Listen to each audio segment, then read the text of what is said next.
안녕하십니까. 4월 21일 수요일 오전 11시를 넘기는 시간입니다.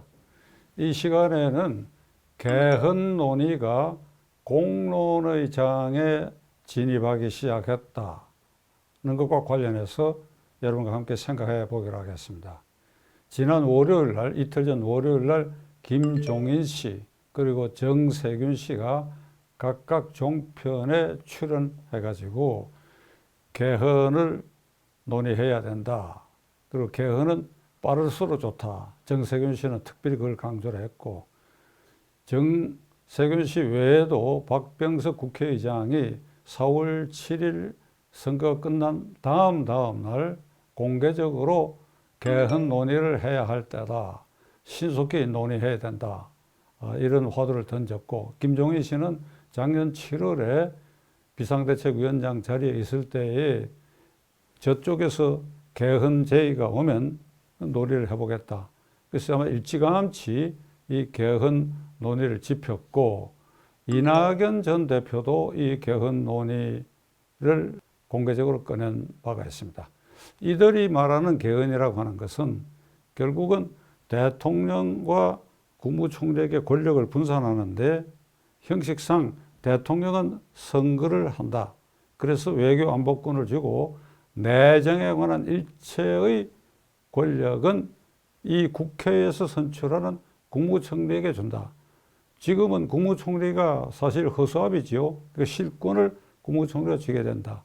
그러니까 이것의 일종의 내각제, 일본과 같은 내각제에다가 대통령 직접 뽑는 걸 가미했기 때문에 편의상 저는 이것을 이원 집정제라고 부릅니다.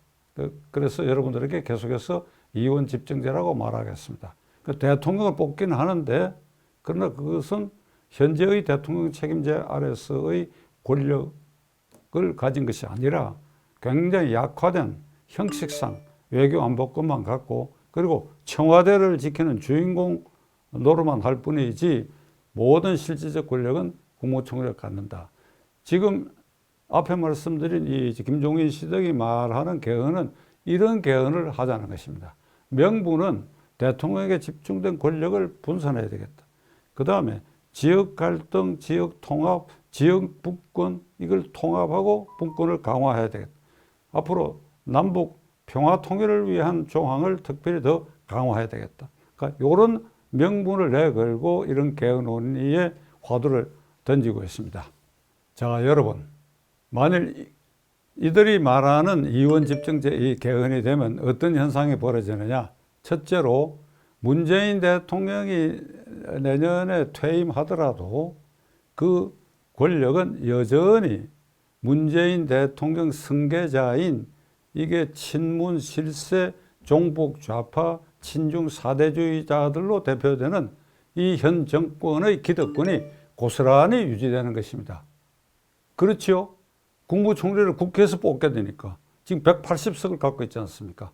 그러니까 압도적 다수니까 국무총리를 그 문재인 후계 세력에서 뽑으니까, 그렇게 해서 문재인 대통령과 일부 실세들이 퇴장하더라도 사후에 이 적폐 수사 등 사법 처리 대상에서 안전지대로 들어갈 수 있게 되는 것입니다. 왜? 국무총리 권력이 사정권을 쥐고 있기 때문에 그들을 보호하게 되는 것입니다. 그러니까 개헌론자들, 특히 문재인 대통령 자신도 이 개헌에 추정컨대 찬성하라고 생각합니다. 왜? 자신의 안전을 보호하는 데 있어서 이번처럼 이렇게 하는 것이 가장 안성맞춤이다. 만일 3월 9일 현재의 대통령 책임자 아래에서 대통령 선거를 하게 되면 대통령이 야권으로 넘어갈 가능성이 현재로서는 굉장히 높아 보입니다.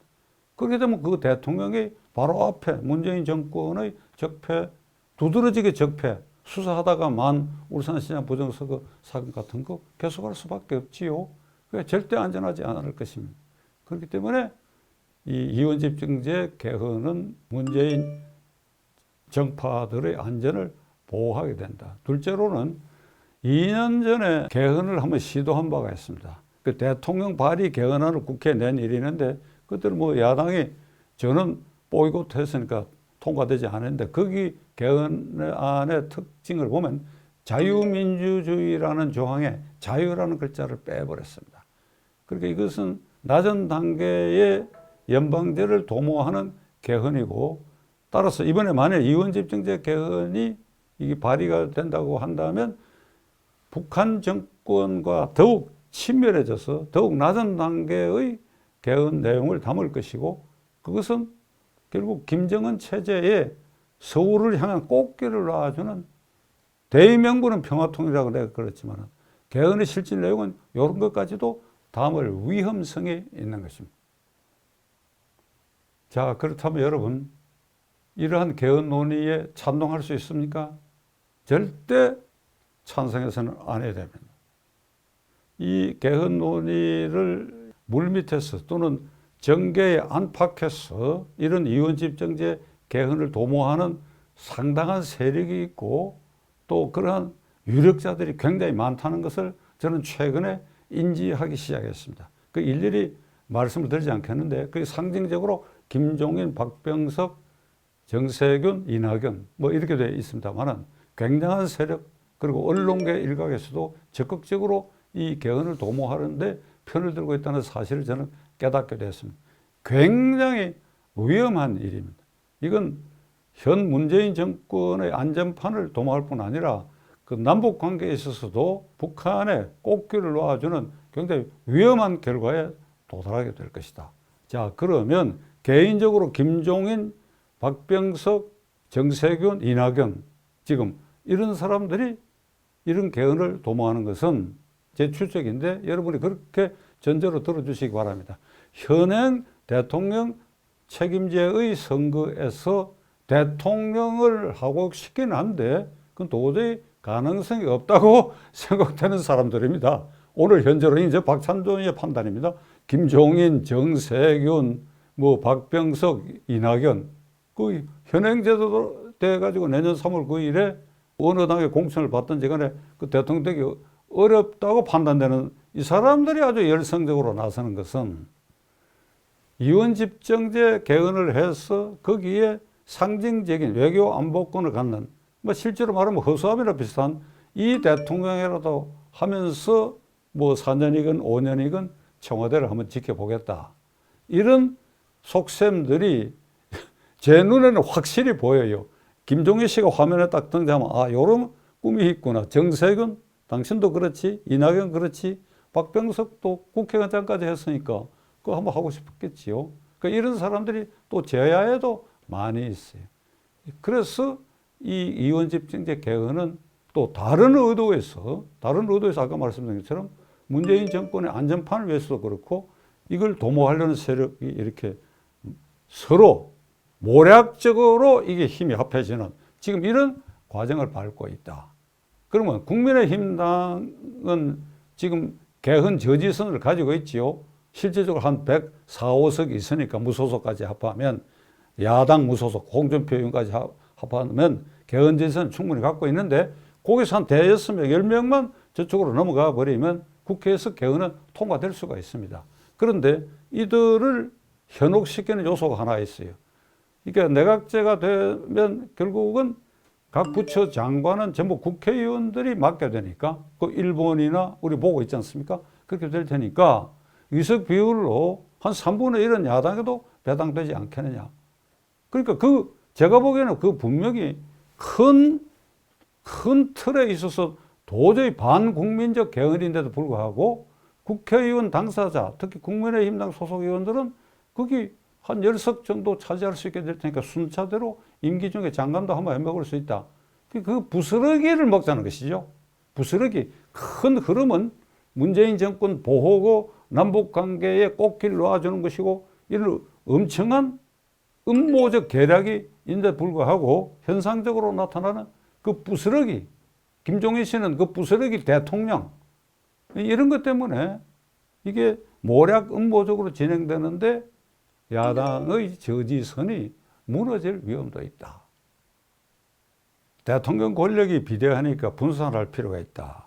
이건 아주 명분으로서 그렇다하게 들릴 가능성이 있는데, 대통령 권력이 비대하고 이걸 견제하는 이 상권 분립 기반 위에서 국회의 힘이 약화되고, 이것은 헌법대로 안 해서 그렇습니다, 여러분.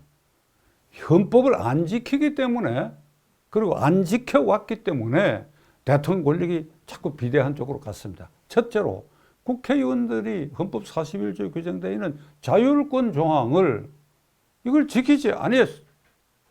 자율권 조항을 지키지 않았어요. 제가 41조라고 했는데 46조입니다. 지키지 않았어요. 국가이익을 우선하여 양심에 따라 직무를 행한다. 그러니까 정권이 전부 졸개가 되어버렸잖아요. 지금 여당 180석 일사불란하지 않습니까? 그러니까 이것이 대통령 권력을 강화하고 독단적으로 흐르게 하는 요소니까 헌법 규정대로 국회의원들이 독자권을 행사할 수 있는 법률로 이것을 국회의원의 권한을 강화하고 정당의 권한을 강화하고 또 약화시킬 부분 약화시키고, 그리고 무엇보다도 대통령이 철저히 공약을 지키도록 하는 그런 강행 규정을 법률로 만들 필요가 있어요. 예를 들면 박근혜 대통령의 실패 원인도 뭐 여러 갈래에서 설명이 되지만은 또 문재인 대통령 현재 실패하고 있는 거하고 유사점이 뭔가 하면 특별감찰관제를 문재인 대통령은 무시하고 임명하지 않는 직무유기를 하고 있다는 사실입니다. 특별감찰관 법에 의한 특별감찰관이 임기 초부터 임명이 됐다고 한다면 울산시장 분저선거 사건이 청와대 비서실 이 통째로 동원돼 갖고 이걸 수행하는 일은 막아졌을 가능성이 저는 충분히 있다고 봅니다. 특별감찰관 눈에 이거 이래서는 안 된다. 그 대통령에게 직언을 했을 가능성이 있습니다.